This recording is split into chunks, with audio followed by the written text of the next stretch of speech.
Shalom teman-teman sekalian, selamat sore. Sebelum kita beribadah, mari kita fokus kepada Tuhan. Sebelum kita menyembah Tuhan, mari satukan hati. Kita datang kepada Tuhan. Kita berikan waktu kita kepada Tuhan.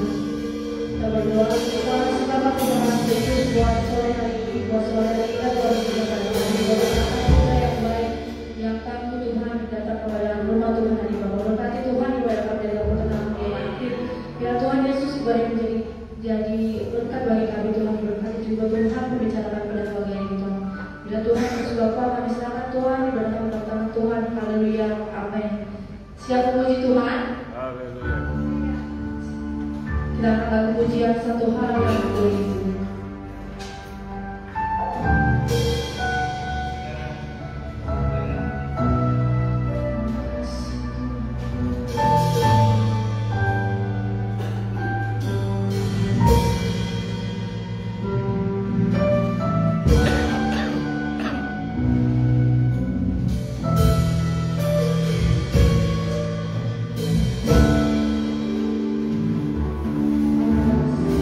Satu hal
Soalnya mana mau puji Tuhan, mari puji Tuhan sama-sama kita angkat dan bangkit berdiri, kita puji Tuhan. Kita angkat satu pujian biar kita akan berlalu. Mari semua bangkit berdiri, kita goyang-goyang.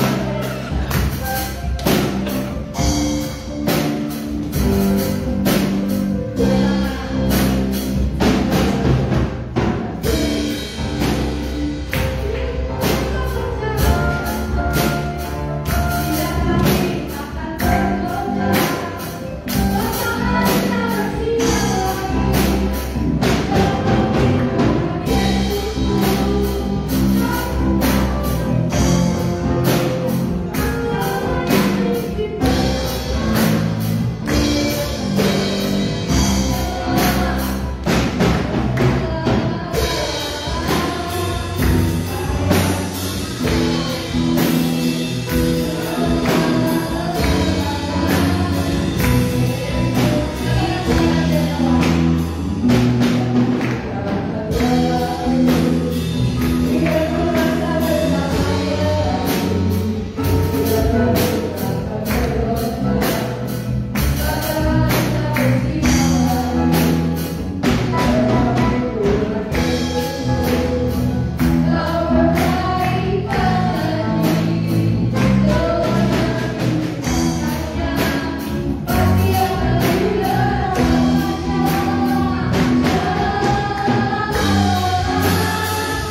menerima berkat dari Tuhan.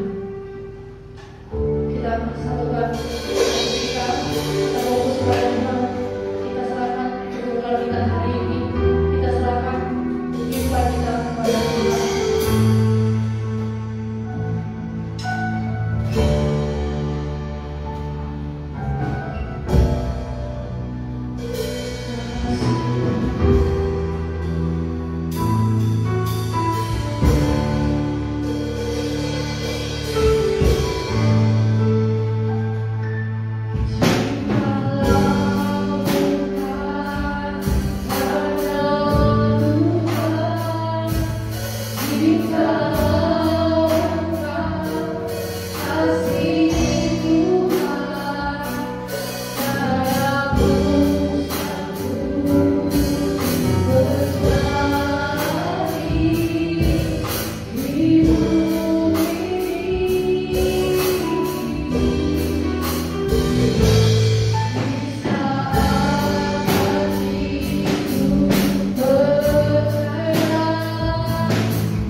Haleluya. Hari ini kita akan bicara tentang mindset. Mindset itu apa ya? Mindset, main catur, main bola, main contak, main apa aja? Apa ya? Mindset ya? Makanan ya? Apa ya? Ada yang bisa jawab? Ada yang bisa jawab?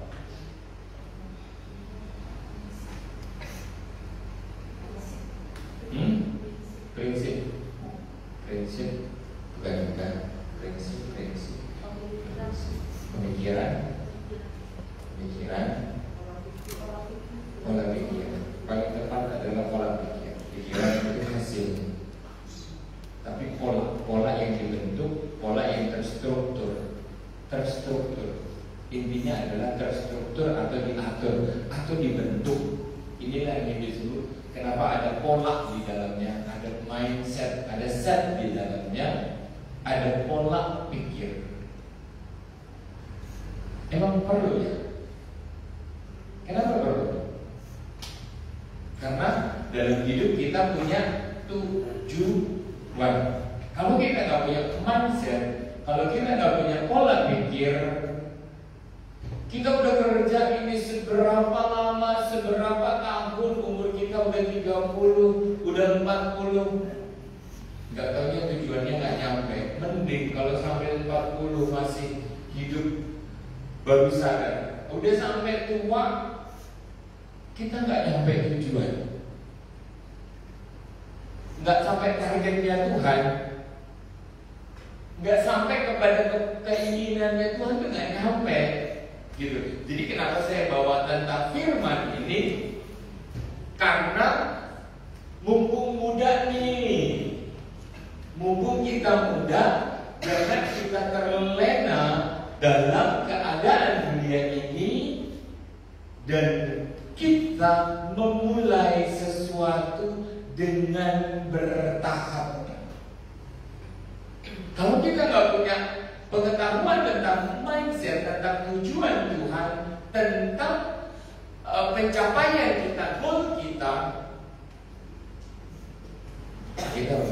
kita akan babak belur, habis waktu, habis usia, habis umur. Umur itu kayak lilin yang dinyalain, jalan terus, nyala terus, lama-lama lilin tambah banyak apa tambah habis? Lama-lama sampai sedikit, sampai sisa 1 tahun, sisa setengah tahun, sisa 1 bulan, sisa 1 minggu, sisa 1 hari, sisa 1 jam, sisa 1 menit, sisa 1 detik, selesai. Usia itu seperti es batu, bongkahan es batu yang ditaruh di luar kulkas. Kalau masih dalam kulkas dia tetap. Tapi kalau diambil dan ditaruh di atas suhu temperatur ruangan, dia akan meleleh, mencair dan habis. Nah, dari yang ada ini, dari kalau kata lagu, hidup ini adalah kesempatan. Semakin kita bijak memakai waktu, semakin banyak kesempatan kita untuk meraih berkat. Semakin kita efisien di dalam memakai Tuhan, semakin kita dekat dengan Tuhan di usiamu. Yang paling keren apa? Kita masih muda tapi kenal Tuhan, dekat Tuhan. Kita masih muda, sudah memulai hidup teratur dalam Tuhan.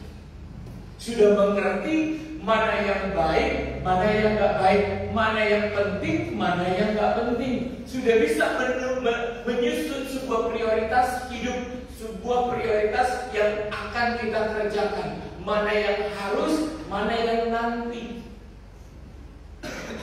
Oke, terpola, tersetting, tersusun. Amin. Tersusun. Kalau kita nggak terstruktur,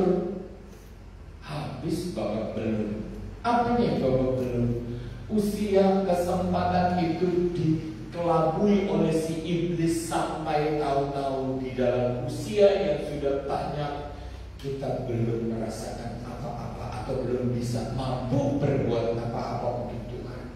Ini salahnya. Ini kegagalannya. Filipi 4 ayat 8.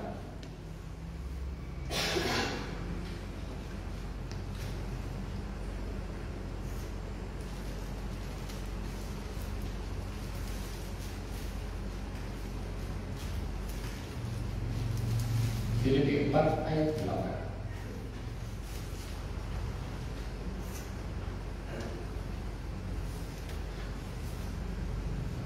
Ya, sama-sama kita baca.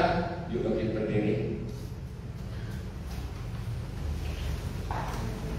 Sama-sama kita bangkit berdiri dan dengan suara keras kita baca dalam hitungan ketiga. 1, 2, 3. Jadi akhirnya saudara-saudara, semua yang benar, semua yang mulia, semua yang adil, semua yang suci, semua yang manis, semua yang sedap didengar, semua yang disebut kebajikan dan patut dipuji, pikirkanlah semua itu. Silakan duduk.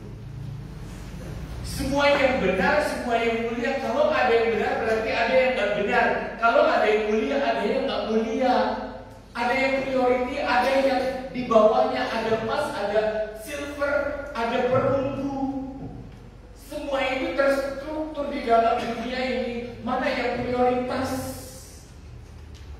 Kalau cuma kita hanya menjalani waktu saja dalam dunia ini tanpa mengerti sebuah prioritas, kita nggak akan pernah mengerti apa yang lebih mulia, apa yang lebih benar, apa yang disebut dengan adil, apa yang disebut dengan yang manis, yang sedap. Yang sedap ini bukan sedap bagi diri kita. Sedapnya itu bukan sedap bagi kita, tapi bagi orang lain. Bagi orang lain, setelah kita sedap bagi orang lain, akan terimbas dalam kehidupan kita. Kalau kita berbuat jahat kepada orang lain, akan terimbas hukuman bagi kita. Tapi kalau yang kita kerjakan adalah yang adil, yang manis, yang sedap didengar, imbasnya dalam kehidupan kita adalah yang manis, yang sedap, yang indah, yang luar biasa, terstruktur. Oke? Makanya yang kemarin saya pernah katakan, apa goalmu untuk bulan depan, apa goalmu untuk 1 tahun ini, apa goalmu untuk 5 tahun ke depan, apa goalmu untuk 10 tahun ke depan. Siapa yang masih ingat itu? Siapa yang masih memakai itu sebagai pola, sebagai tolak ukur? Karena apa?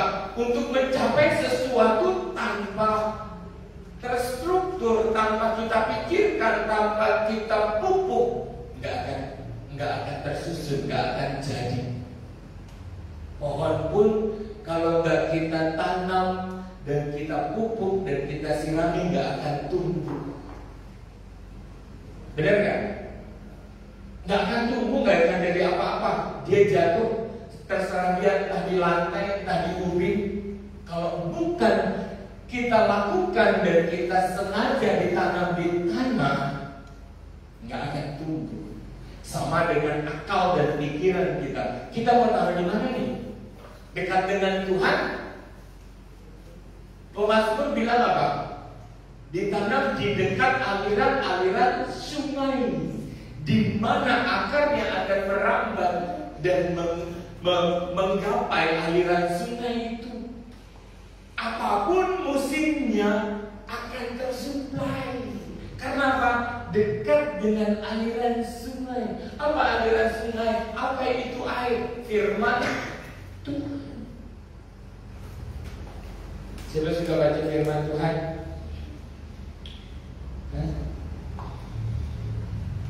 Firman. Siapa suka baca firman Tuhan? Masih harus dipaksakan?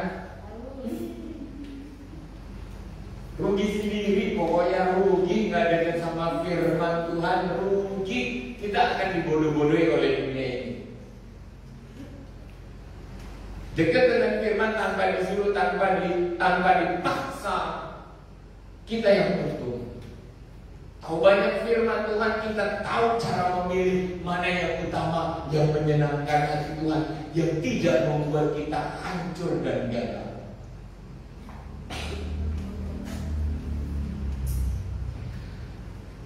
Mindset itu dibentuk dari dalam dan dari luar. Kenapa saya bawa firman ini? Karena ini yang akan membentuk. Inilah yang memicu keberhasilan seseorang, dia berhasil atau enggak. Mindset ini ialah cara pandang seseorang terhadap sebuah persoalan. Mindset ini ialah cara mengolah sebuah persoalan akan menjadi keberhasilan atau kegagalan. Kalau kita nggak punya mindset, nggak akan mencapai goal yang terbaik.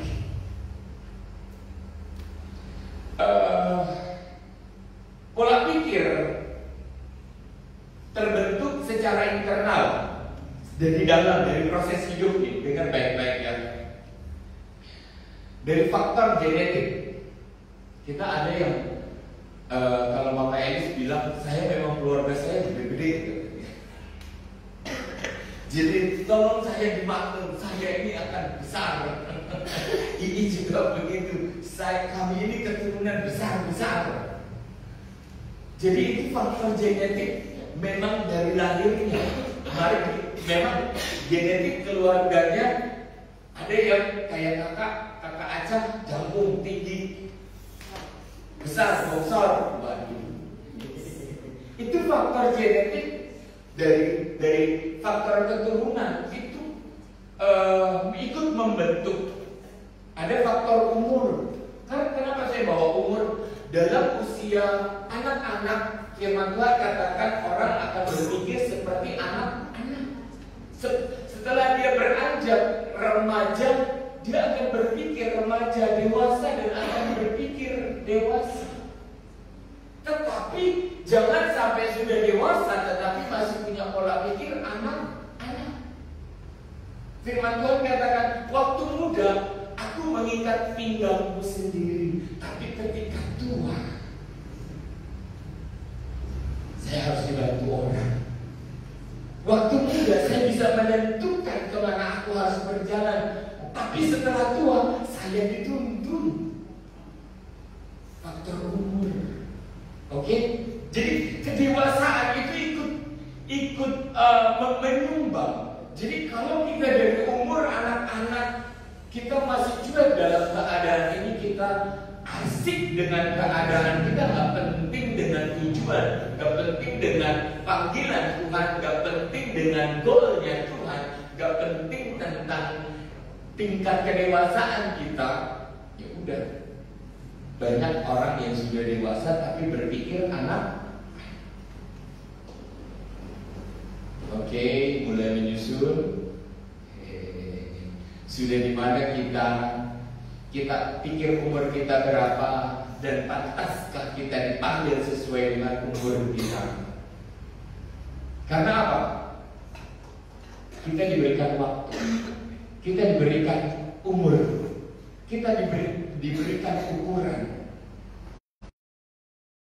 hidup. Yang penting nyaman menurut siapa? Nyaman menurut diri sendiri, tapi orang lain, itu mau udah tua tapi kayak bocah. Wah, gawat. Faktor mental, faktor kepribadian.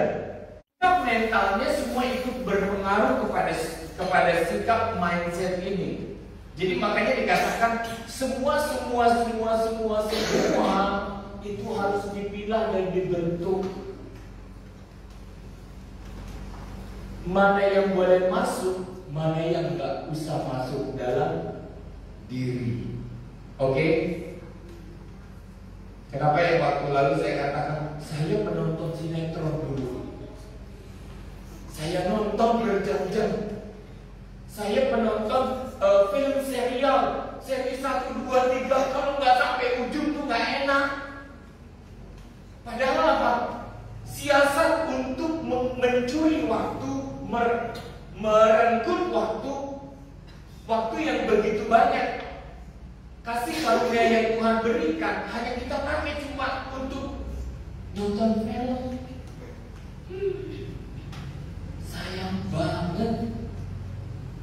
Saya katakan sayang banget. Kalau semua terstruktur, tersusun rapi, kalau kita dibilang remaja, ya memang saya remaja. Kalau dikatakan dewasa, ya saya remaja. Saya dewasa. Saya sudah mengerti bagian tugas tanggung jawab dan benar-benar dilakukan dengan tanggung jawab. Dan ketika kesalahan dikerjakan, bukan menuduh orang.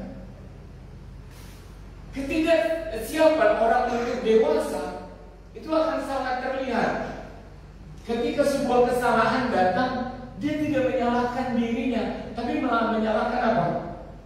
Hujan sih, lingkungan saya sih, apa aja semut lewat, semut sisa. Pemerintah sih naikin BBM, jadi saya miskin. Siapa baik salah sih bener deh? Itu baik. Ini loh, sesuatu yang tidak dipersiapkan tentang diri kita akan berimbas buruk. Ini pola pikir yang harus kita bentuk nih dari dalam. Saya bawa yang kedua, step yang kedua ialah dari eksternal, dari lingkungan. Kata firman Tuhan apa? Kebiasaan yang buruk akan merusak kebiasaan kita yang baik. Kebiasaan lingkungan yang buruk akan merusak kebiasaan kita yang baik, yang udah tersusun itu. Jadi pilih sama siapa saya berteman, dan apakah dengan berteman dengan orang ini saya akan mencapai tujuan. Kalau tujuanmu adalah menyenangkan Tuhan, lihat temanmu yang biasa kamu ketemu setiap hari. Apa iya dengan orang ini saya akan dapat maunya Tuhan? Tidak. Kenapa? Semua faktor eksternal itu akan sangat berpengaruh membuat sebuah pilihan yang terbaik yang menyenangkan hati Tuhan. Yang pertama, faktor pergaulan atau lingkungan di mana kita bergaul. Bukan saya rasis ya. Oh nggak mau dengan ini, nggak mau dengan itu, nggak mau. Enggak, boleh. Ada waktu dengan siapapun boleh. Tetapi lebih banyak dengan siapa? Cukup nggak dengan orang ini? Kenapa? Teman itu kayak cermin. Kalau teman yang baik, kalau bukan penjilat, dia akan berkata-kata dengan nada tegas dan menegur.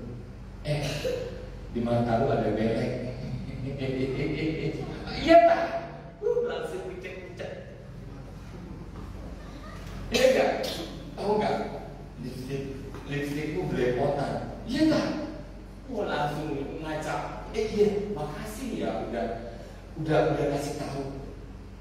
Tapi kalau penjilat, gimana? Penampilan saya baik tak? Bagus, luar biasa.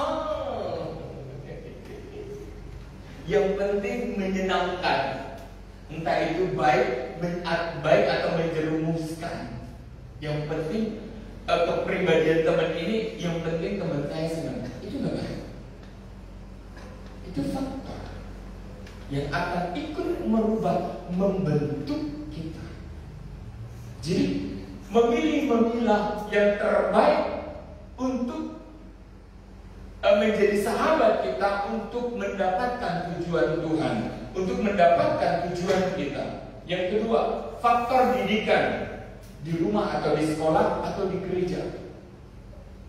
Di rumah, pentingkah sekolah? Seberapa penting sekolah? Seberapa banyak waktu kita bergumul dengan buku-buku yang menambah pengetahuan kita? Seberapa banyak kita menyerap perintah orang tua, dan seberapa besar kehormatan yang kita berikan kepada guru, kepada orang tua sebagai ahli pendidik dalam diri kita. Oh, saya nggak orang tua, yang penting temen gue aja. Temen gue banyak. Giliran masuk dalam golongan yang bertato. Biasanya tatonya satu dulu. Ditanya, bagus ya.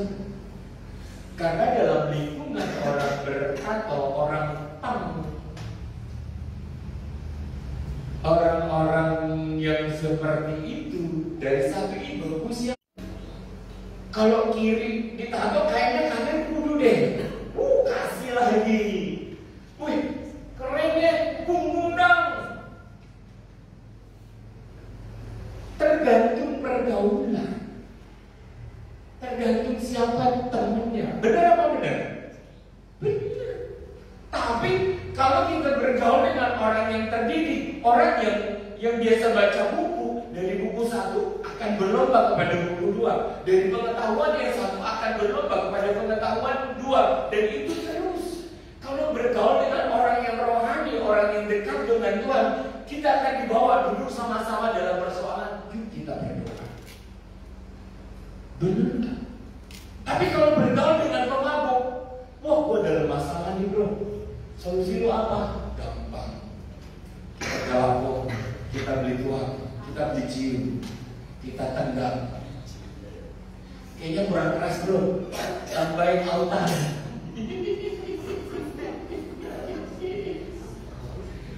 Tambahin arak, tambahin apa lagi?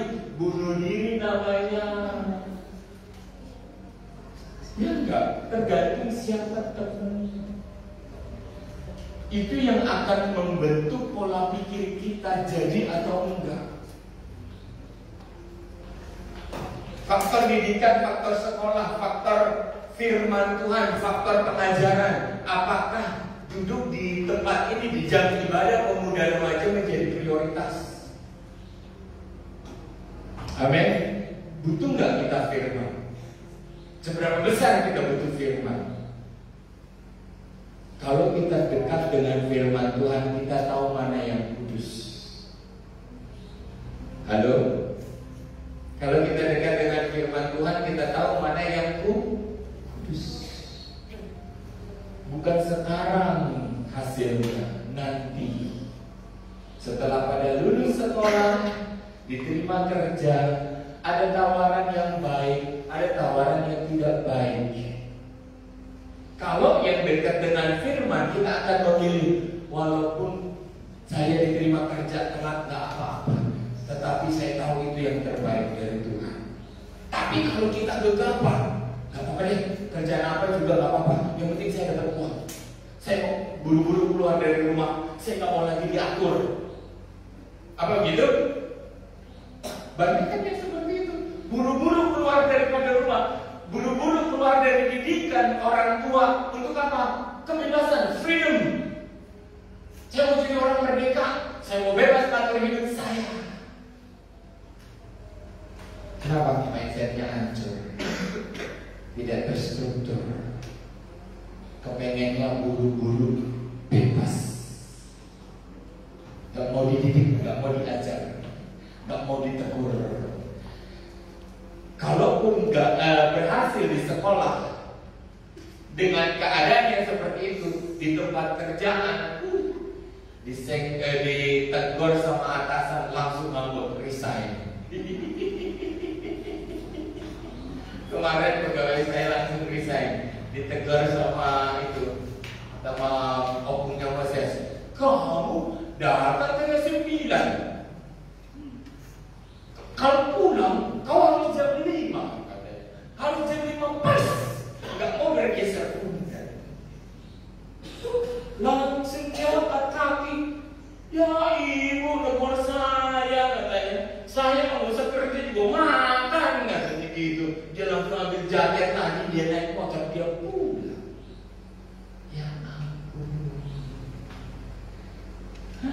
Seperti itu, kegagalan dalam mindset, gagal dalam membentuk, menstruktur, mempola pikiran.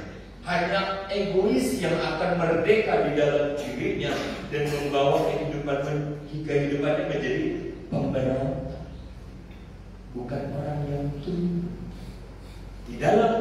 menundukkan diri ada berkat. Amin. Coba orang yang nunduk, gajian enggak? Habis bulan kemarin dia gajian. Udah habis bulan, Pak. Saya kemarin ada masuk berapa hari loh, Pak. Saya mau gajian. Gak ada gajian, lo resign sendiri. Coba kalau punya penundukan diri, gajian enggak? Ada berkat enggak? Tapi kesombongan yang dikedepankan. Saya bisa makan, Bu. Gak usah kerja juga. Belagunya bukan main. Terutama orang tuanya juga ngomong komunikasi sama kita. Tolonglah anak saya diajar dididik. Orang tuanya menyuruh anaknya bilang bisa. Berkatnya jauh. Tapi buat orang-orang yang mau dididik, yang mau diajar, berkatnya banyak. Berkat didikan. Jangan semua diukur uang. Ukur didikan, ukur pengalaman. Didikan, ajaran, teguran itu berkat. Ya. Faktor geografis, faktor orang gunung beda sama orang laut. Ini menjadi sebuah faktor daya pikir. Kedewasaan dalam berpikir, kedewasaan dalam membuat sebuah keputusan. Dia tinggal di mana? Dia hidup dalam lingkungan yang seperti apa? Itu semua faktor ikut mendukung. Faktor dalam sebuah negara. Kalau orang Indonesia dibilang orang slow.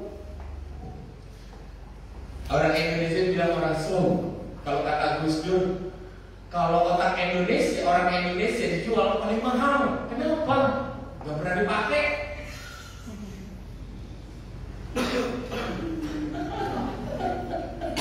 Bukannya intelektualnya tinggi, bukan. Ini kata Gus Dur loh, bukan kata saya. Kenapa Pak Presiden gak pernah dipakai?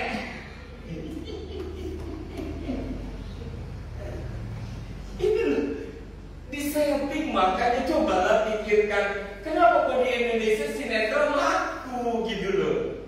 Sinetron Mahriman dari luar negeri, wah ditayangkan di Indonesia, semua nonton.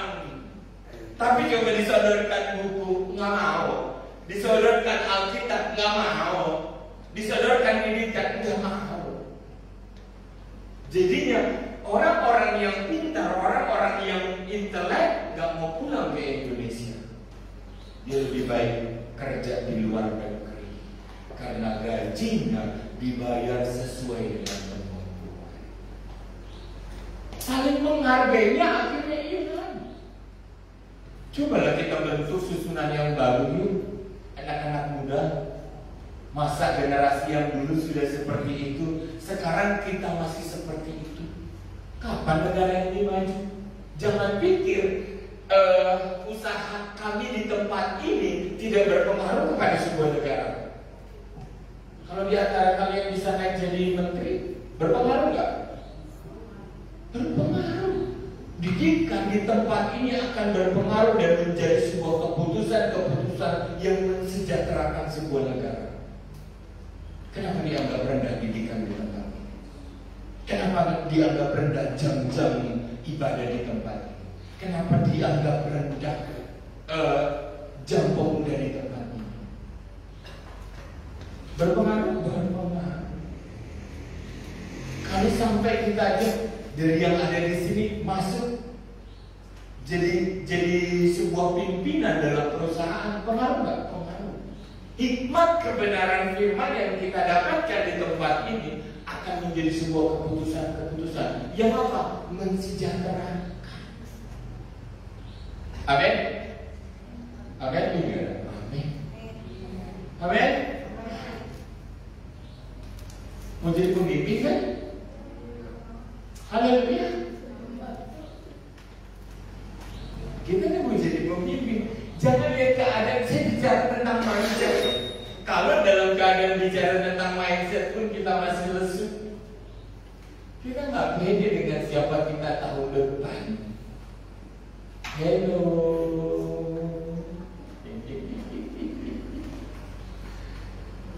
Kok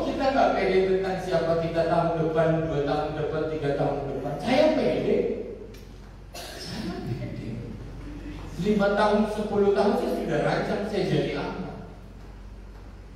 Saya sudah rancang.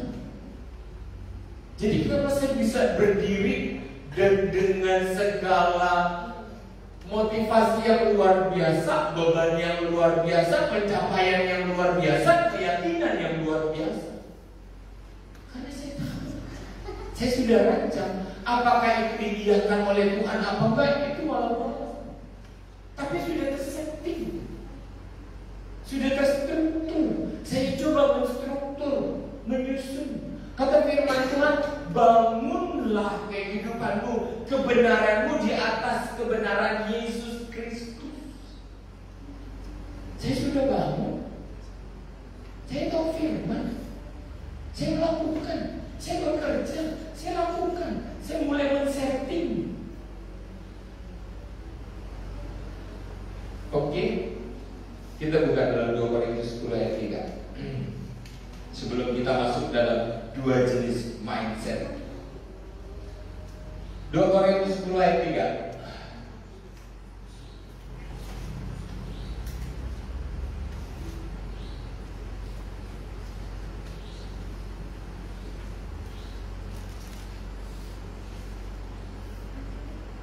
Dua Korintus 10 ayat 3. Sabar ya. Sabar ya. Tentang menerima sesuatu itu mindset. Jangan langsung gampang kita bilang lelet. Jangan. Itu semua proses. 2 Korintus 10 ayat 3. Semuanya itu proses.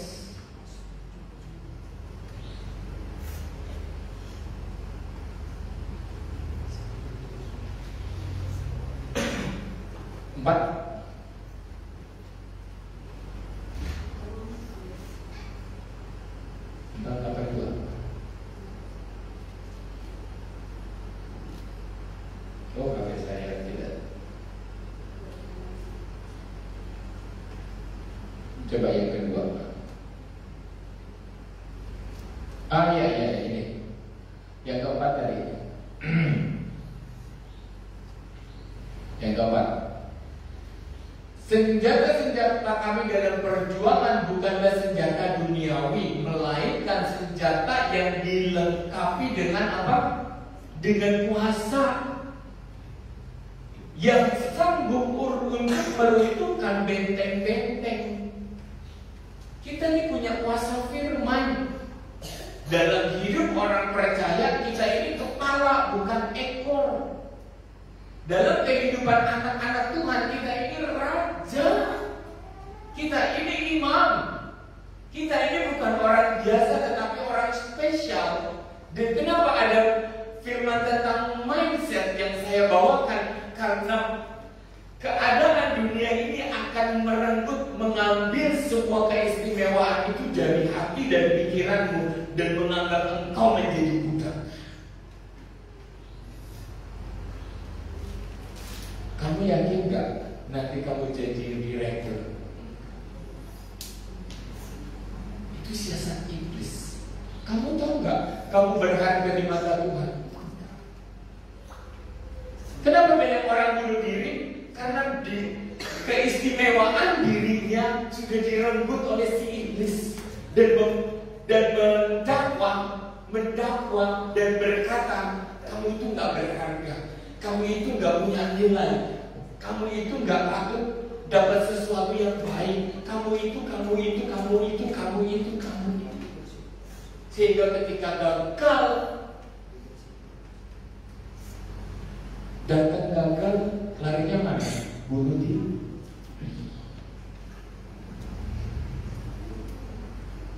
Dalam kehidupan kita, dari Tuhan taruh predikat raja dalam hidup kita. Dari Tuhan taruh predikat pimpinan dalam kehidupan, menjadi kepala. Dari pengorbanan Tuhan di atas kayu salib, Dia mengangkat kita menjadi orang yang berharga. setiap hari iblis kepengen meruntuhkan benteng-benteng kebenaran itu. Runtuh. Sampai satu waktu bagi seorang artis ketenaran itu adalah segala-galanya. Ketika dia gagal, dia bunuh diri, dia terjun dari apa itu? Bagi seorang intelek, jabatan itu ialah yang utama, yang tertinggi. Sehingga ketika dia tidak mendapat jabatan yang dia mau capai, dia bunuh diri atau depresi. Bagi apapun, profesi apapun, bagi seorang pengusaha, nilai uang itu adalah segalanya bagi dia. Ketika dia bangkrut, bukan cari Tuhan, tapi merusak diri. Itu benteng-benteng yang dirubuhkan oleh iblis. Mindset yang benar yang dihancurkan. Sekarang hari ini kita ngerti bahwa kita adalah kepala. Kita ngerti bahwa kita adalah imam-imam. Dari rahim anak-anak perempuan dari gereja Tuhan akan melahirkan anak-anak ilahi.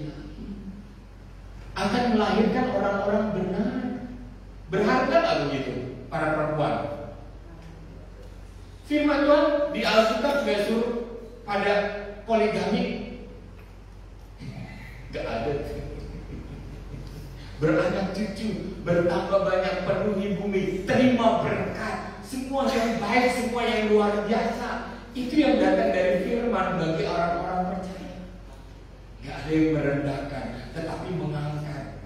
Kita bukan lagi orang-orang budak, suku-suku budak, tetapi kita sudah ditebus dengan tubuh dan darah, dengan perjamuan kudus, dengan darahnya yang kudus. Apa lagi yang ditawarkan? Semua yang mulia sudah kita dapat. Tapi jangan lupa, pendakwa setiap hari akan mendakwa dan menghancurkan kita. Ya, ada dua jenis mindset. Yang pertama adalah fixed mindset dan yang kedua adalah growth mindset. Fixed mindset dan growth mindset. Fixed mindset adalah pola pikir yang terbentuk dari faktor-faktor yang tadi, yang saya jelaskan tadi, faktor-faktor di atas yang membentuk pola pikir fix, stuck dalam keadaan seperti dia saat itu. Ketika dia sadar lahir dalam kemiskinan, wis kodrate, jaraknya wis kodrate, wis gak usah neko-neko lah. Udah begini ya begini aja, terima nasib katanya. Kita bisa milih gak lahir di keluarga mana? Halo? Kita bisa milih gak lahir di keluarga mana? Siapa protes hari ini? Saya kok lahir dari bapak saya yang begini. Siapa yang protes? Ajinya protes. Kurang kita. Udah anaknya pinter coba. Siapa yang protes? Siapa yang protes? Jangan protes. Semua itu kasih karunia. Tetapi yang utama adalah bentuk cara pola pikir yang hidup, yang bertumbuh. Jadi jangan pikir kalau keadaan lahir seperti saat ini dalam keadaan kodrat yang seperti itu salah. Tapi katakan saya bisa berubah, saya bisa ubah. Pak Jokowi lahir di keluarga kaya atau keluarga miskin? Miskin. Mending sederhana. Orang pikir kali kebanjiran. Aku sederhana. Sederhana ke atas masih oke. Pinggiran kali. Kalau kali naik rumahnya banjir. Dia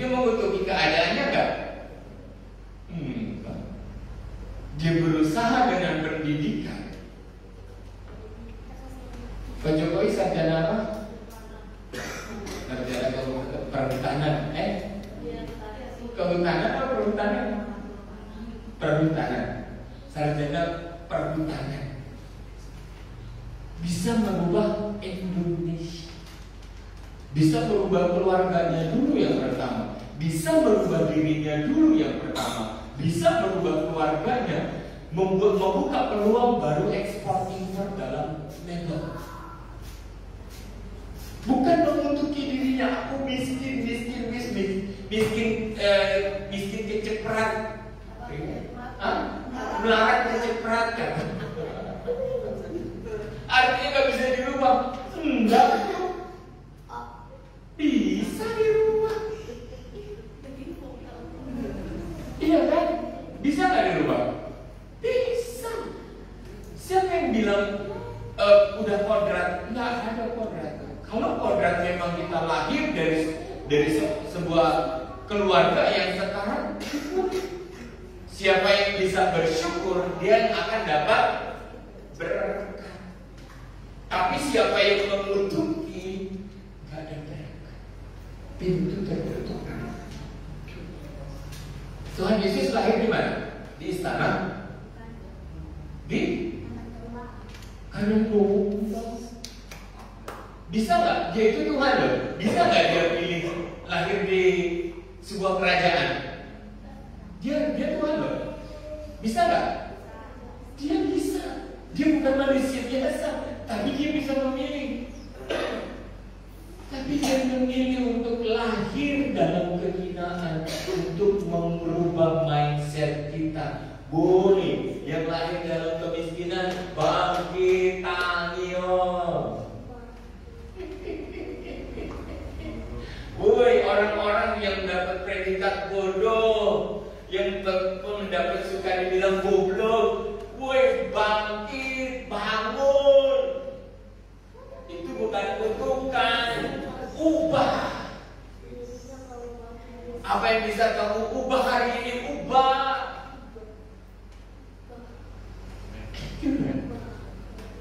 Jadi kalau kita berada dalam fixed mindset, udah miskin juga nyaman, kamu bahagia nggak? Bahagia, walaupun digubur real, saya bahagia. Walaupun nggak punya uang, iya saya bahagia. Hati senang walaupun tak punya uang. Bohong. Tulis lagi jujur. Nggak usah memperindah keadaan yang tidak indah. Tapi berubahlah. Kalau hari ini sekarang seperti ini ya oke, terima kasih Tuhan. Tapi siapkan langkah kaki dan hati dan pikiran kita untuk bangkit. Ada hari esok, ada minggu depan, ada bulan depan, ada tahun depan. Tapi kalau kita catat hari ini saya begini dan tahun depan masih begini, yang sama-sama kita yang gak tahu. Tuhan berikan fixed mindset dan growth mindset. Di dalam menanam pohon ada sarjana perhutanan di sini. Perhutanan. Ketika benih itu jatuh ke dalam tanah dan dikasih air, dia mati atau tumbuh? Tumbuh. Langsung kelihatan gak besok dia? Kagak. Bahkan 1 minggu enggak kelihatan. Dia berakar dulu ke bawah, baru naik ke atas. Ketika dia naik ke atas apa? Dia bawa apa? Topi. Topi bijinya itu dia bawa ke atas. Habis itu tumbuh mekar daun. Kalau kita gak usahakan sesuatu hari ini, gak akan ada hasil besok. Kalau kita berakhir dalam fixed mindset, habislah kita. Gak akan ada perubahan. Mau 1 tahun, 2 tahun, 3 tahun.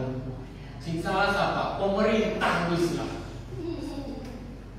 Sing salah siapa? Pokoknya Jokowi. BBM naik Jokowi. Aku miskin, salah siapa? Jokowi. UJ, ujung-ujungnya Jokowi. Demo minyak goreng larang, sing salah sama Jokowi. SPP mahal, Jokowi. Ya, sifat yang tidak mau bertumbuh atau angkuh, keras dan kaku. Ini karakter daripada fixed mindset. Ya, perhatikan baik-baik. Fixed mindset adalah sifat yang tidak mau berubah, tidak mau dirubah, tidak mau ditegur, tidak mau disalahkan. Pokoknya yang salah orang lain. Tidak suka berubah, tidak suka perubahan. Begini ya begini aja lah, aku sudah nyaman. Dalam keadaan susah nggak apa-apa. Dalam keadaan pas-pasan orang apa bagian. Yang penting nyaman. Begini nyaman. Bahagia. Langkah juga apa orang apa. Nanti juga saya ke saudara saya minta makan. Berangkat gitu aja tiap hari. Saya kalau udah bingung dah. Udah tukang beca, siang-siang masih tidur di pangkal. Emang malam gak tidur ya? Saya tuh tidur. Punya waktu cuma dipakai untuk tidur, bukan dipakai untuk sesuatu. Ngeliat kayak apa yang bisa dilihat, serap apa yang bisa diserap, tiru apa yang bisa ditiru. Hal paling gampang apa kalau kita gak lulus sekolah? Niru orang lain. Orang dagang fried chicken, deketin. Gimana sih bicaraannya? Ajarin dong. Oh begini, oh iya. Gimana sih cara dagangan ini? Lihat orang lain. Orang dulu gak banyak lulus sekolah dan pinter-pinter. Yang paling gampang apa? Niru, lihat, tiru, ambil ilmunya, udah lakukan. Tidak suka dikritik. Ini orang-orang yang dengan fixed mindset. Udah jauh sini aja. Tidak menerima masukan atau pendapat. Pokoknya kalau dikritik ngambek, gak suka. Dia lebih suka dalam keadaannya yang seperti itu. Ya udah. Saya mau cari pacar yang mau terima aku apa adanya. Sampai single gak ada yang mau. Iya kan? Apa adanya, orang adanya yang gak mau diada-adain, ya gak mau lah. Orang tuh mau terima yang ada banyak adanya. Karena apa? Waktu berjalan ke depan, bukan berjalan sekali hari ini dan besok habis. Kita punya pengharapan yang luar biasa. Kita mau hidup dalam kelimpahan, kita mau hidup dalam berkat. Mulai dipupuk. Tidak suka menerima masukan atau pendapat orang lain. Suka kenyamanan. Kenyamanannya ini bukan kenyamanan yang mewah, tetapi kenyamanan status quo. Suka dengan keadaannya yang begitu, daripada disuruh berubah. Enggak, begini aku udah begini aja saya sudah bahagia. Dalam keterbatasan, tulis orang apa bahagia, aku bahagia. Tapi ketika lihat orang beli rumah baru, kok saya nggak dikasih Tuhan? Beli apa namanya mobil baru Tuhan, kok aku nggak dikasih Tuhan?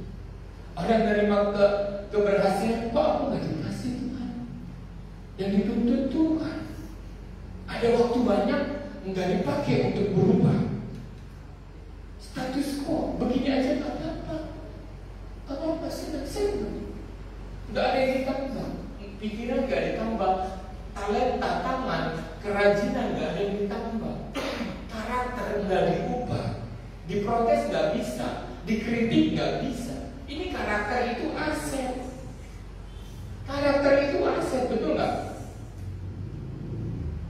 Tadi kesombongan dari karyawan saya itu aset atau kutuk? Kutuk. Berkat udah saya siapin loh gaji tahu dari satu bulan ini. Saya sudah siapin buat dia. Tapi karena karakter sombong. Bu, saya nggak usah kerja di sini juga saya makan kok. Karakter itu aset. Kalau nggak mau ditegur, kalau nggak mau dididik, kalau nggak mau dikasih tahu, kalau nggak mau dikasih ajar, yang mau masuk apa? Berkatnya nggak jadi tepat. Gue sampai digundul lagi. Ibu tuh aneh, 1,5 juta. Saya nggak bayar karyawan bulan ini. Enak kan? Berkat tuh saya siapin buat dia nggak mau. Coba, aneh kan? Karakter itu aset. Kalau kita punya karakter yang baik, orang yang punya karakter yang baik naik. Ilmu dan keilmuannya gampang untuk menyerap, seperti spon. Cuma diajarin ini, oh ya, oke, lakukan, eksekusi, berhasil, go.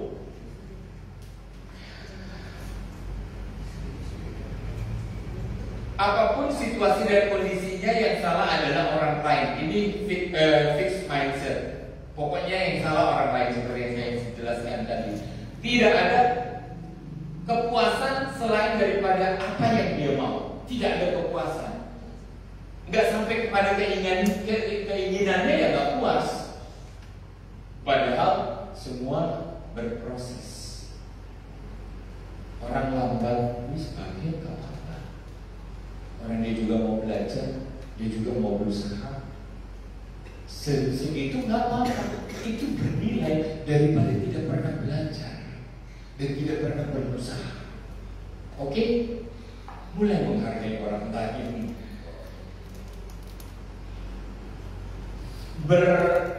Bertuhankan perasaan.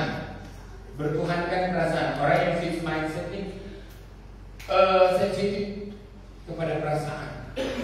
Gampang marah. Gak seperti yang saya mau. Marah-marah. Gak seperti yang saya suka. Bertuhankan perasaan yang mempersalahkan orang lain. Lambat lelet. Karena gak sampai kepada keinginannya. Kenyamanan dunia menjadi goal. Ini ending yang parah dalam fixed mindset. Kenyamanan dunia, pencapaian kenyamanan secara dunia, secara materi itu menjadi goalnya, menjadi kebahagiaannya. Mungkin kebetulan diizinkan Tuhan tercapai. Seperti siapa? Raja Saul. Kenyamanan secara dunia diangkat menjadi raja. Tetapi karakter buruknya hilang gak? Masih tetap di bawah. Yang seperti cancer, yang akan meremukkan dirinya dan hancur. Seperti siapa? Sambo. Naik. Tapi karakternya juga yang menghancurkan diri. Delar. Aku kaisar, aku raja, aku berkuasa. Keakuan yang karakter yang di dalam ini menjadi seperti cancer yang menghancurkan pencapaiannya.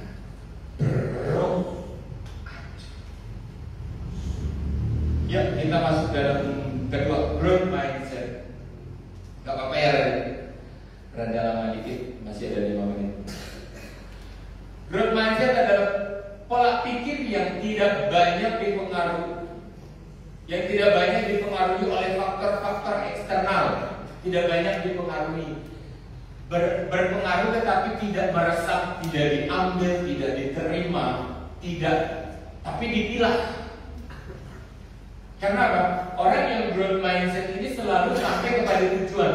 Oh, tujuan saya bulan ini, tujuan saya tahun depan ini. Karena fokus kepada tujuan, nggak masuk tuh dalam dunia baper. Kenapa ya dia gak suka sama saya? Kenapa ya? Kenapa? Ada Ada goal yang harus dia capai. Itu aja kata Rasul Paulus, aku berlari-lari dengan sedemikian untuk mencapai tujuan. Dia nggak berlari-lari dan melihat kanan kiri orang suka nggak sama saya, orang dukung saya bukan.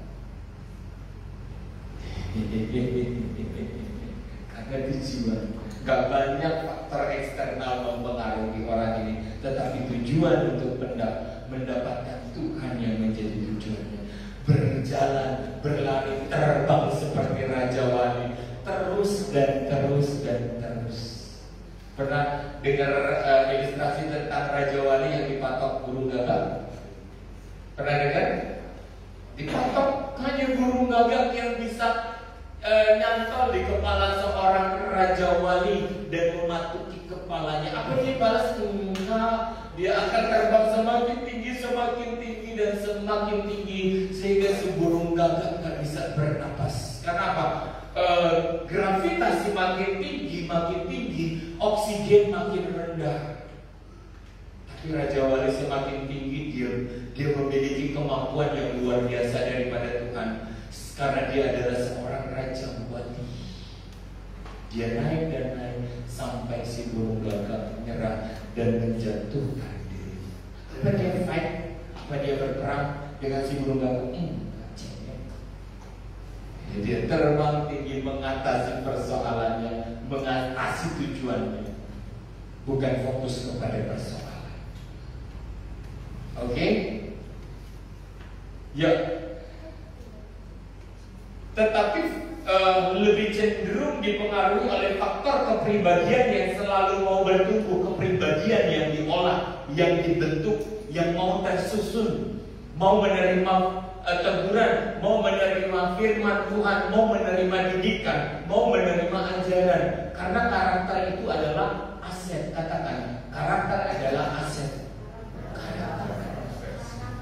Karakter kita ini aset. Berapa banyak dengan perbuatan, kelakuan, sikap, tingkah laku kita, banyak kok orang saya serahkan 1 M buat orang itu. Nilai saya serahkan 100 juta dan saya tidak keberatan. Bisa nggak? Bisa. Tapi kalau orang sombong, aja baik 1 juta, 10.000 juga nggak mau. Pernah lihat pengemis sombong? Sombong itu orang udah dikasih, terima kasih. Terima kasih. Kayak orang lain itu patut untuk menyantuni dia.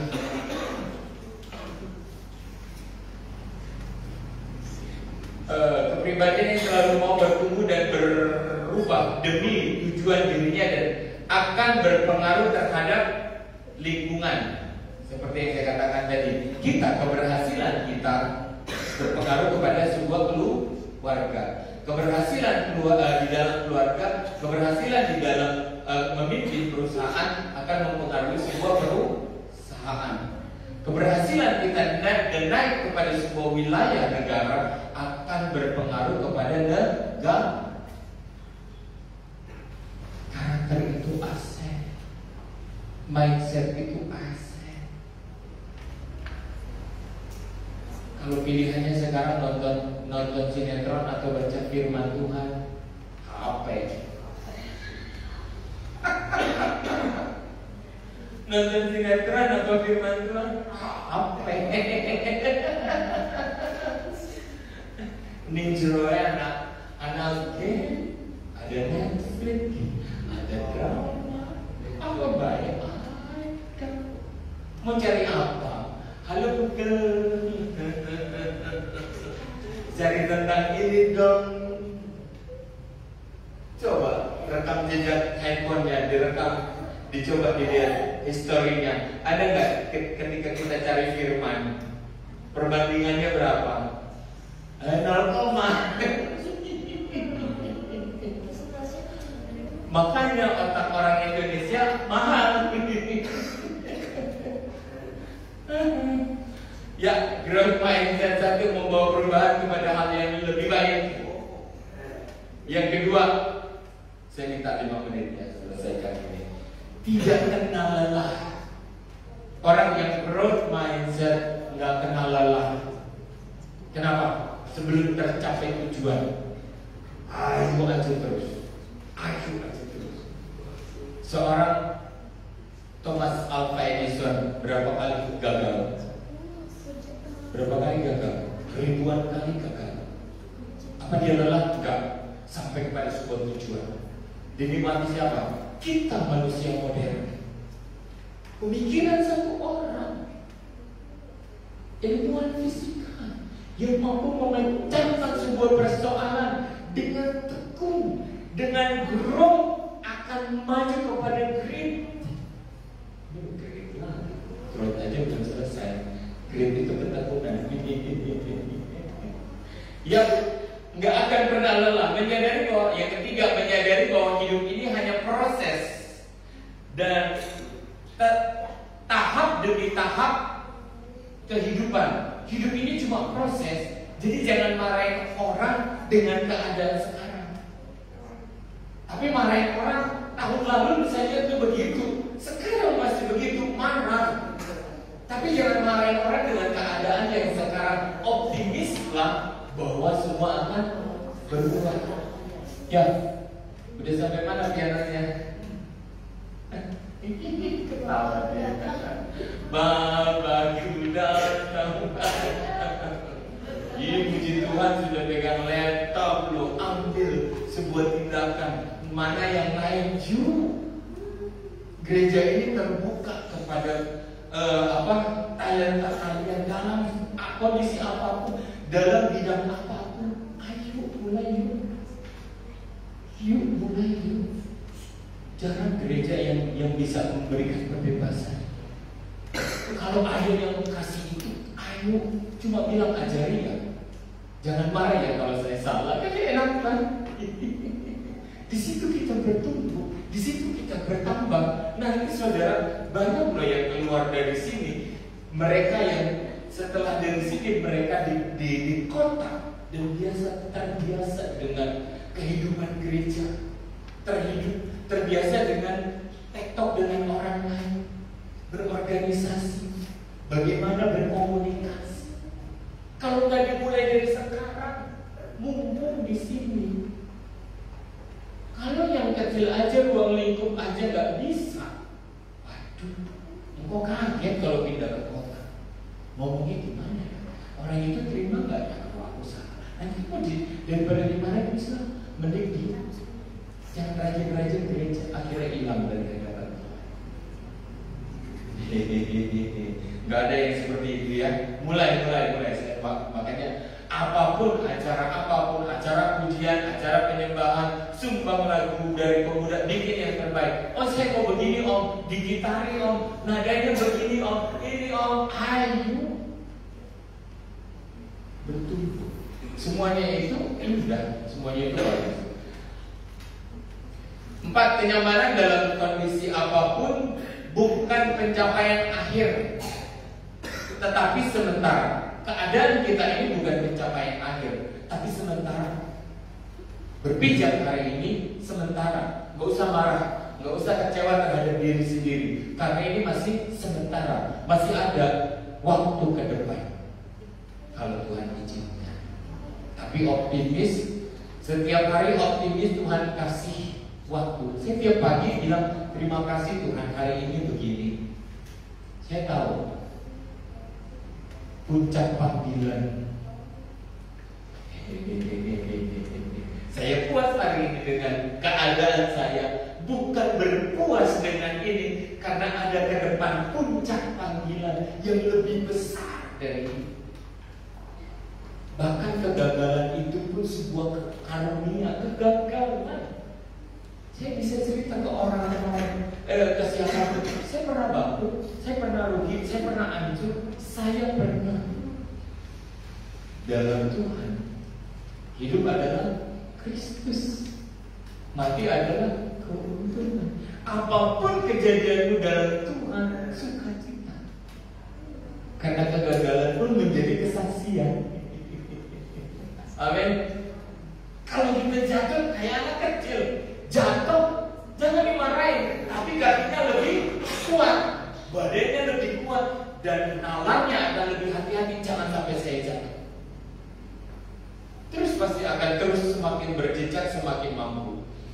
Kegagalan adalah aset dalam mencapai kebijaksanaan. Yang keenam, yang terakhir, kegagalan bukan kekecewaan, tetapi ukuran tekad yang belum mencukupi. Jadi kalau kita gagal jangan kecewa, tapi kita dapat sebuah ukuran, oh tekad saya masih grade saya masih kurang. Thomas Alva Edison berapa ratus sampai ribuan kali gagal, terus. Amin. Kita buka Yakobus 2 ayat 17. Hidup ini kayak orang naik sepeda,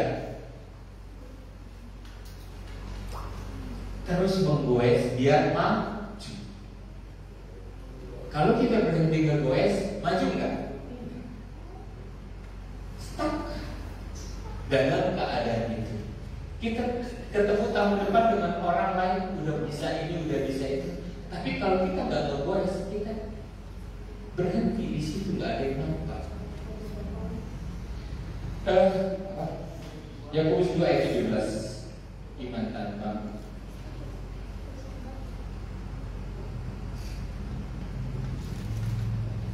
ya, sama-sama baca. 1, 2, 3.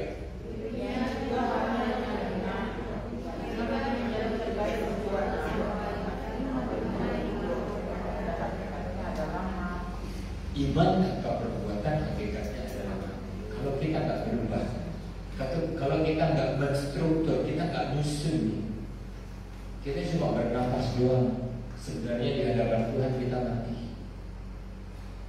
Ketika kita nggak melakukan apa-apa, bencana ke depan kita nggak jadi apa-apa. Bencana sudah nunggu. Tapi kalau kita memaksa diri untuk bangkit walaupun capek, walaupun susah, walaupun kita diomelin orang, gak apa-apa. Ke depan apa yang ada sesuatu yang kita dapat. Ujian dari Tuhan, ujian dari orang, dan kedewasaan. Iman tanpa perbuatan mati. Jadi memilih berbuat atau memilih diam? Memilih berbuat. Mulailah berstruktur. Hari ini saya mau begini. Saya mau memulai doa Tuhan setiap pagi.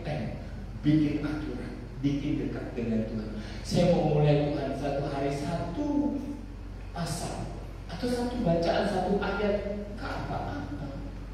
Ini yang baik, apa yang sedap, apa yang baik, apa yang manis. Pikirkanlah itu. Karena apa yang kita pikirkan baik, itu yang akan kita tuai di depan. Jangan kita mau sesuatu yang baik, sesuatu yang spektakuler, tapi kita nggak pernah berbuat apa-apa. Kita nggak pernah maksa diri, nggak ada. Orang bilang apa? Mimpi lu. Kalau orang TikTok bilang apa? Hidupmu terlalu mirip. Sampai ngeces doang, aku bagian ngecesnya doang. Lihat orang berhasil, yuk bangkit. Amin. Siap berbuat, siap memupuk kebajikan, siap memupuk firman, siap memupuk doa, siap memupuk karakter dengan sahabat, dengan teman. Yuk berkomunikasi dengan baik, dengan cinta, dengan kasih yang daripada Kristus. Ya, kita akan berjumpa juga. Bapa, Engkau mengenalku lebih dari apapun.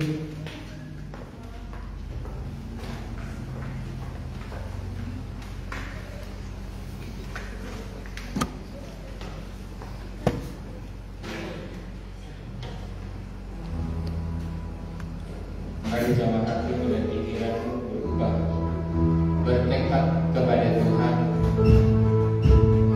Yesus yang baik, maka Tuhan menuntun kami. Sebab tangan-Mu berkuasa ya Bapa. Iblis takut kepada Tuhan. Itu muslihat dunia ini itu di hadapan-Mu.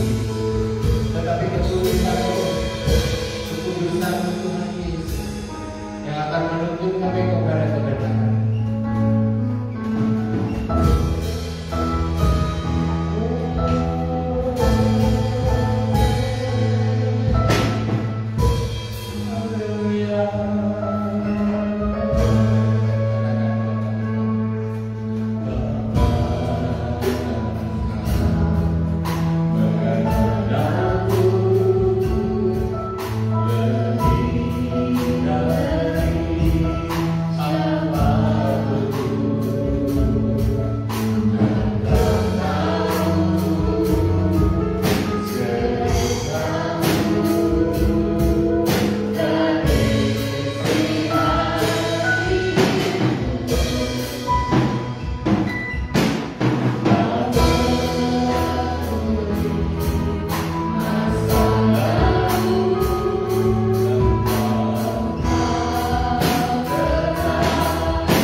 selalu bersuka cita dengan pertumbuhan kita, bahkan sampai kepada kegagalan kita. Tuhan menunggu waktu-waktu kita berubah, tangannya terulur, hatinya terbuka bagi kita yang mau meminta, untuk dijamah, untuk disentuh, untuk berkomitmen, untuk mengikat janji dengan Tuhan. Yesus, hanya Engkau yang mampu Tuhan mengerti kami Bapa. Siapapun kami Yesus. Glory, glory, glory, glory, glory, glory, glory. Lawan kami Tuhan hari ini Tuhan. Lawan kami Tuhan. Lawan kami Tuhan. Lawan kami Yesus.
Tuhan, yang masih sekolah dan kuliah Tuhan Kau berkati Tuhan, yang sakit disembuhkan, yang lemah dikuatkan, yang kurang berkati, yang hari ini mengalami kegalauan Tuhan, berikan pengharapan, ada masa depan yang baik di hadapan-Mu ya Tuhan.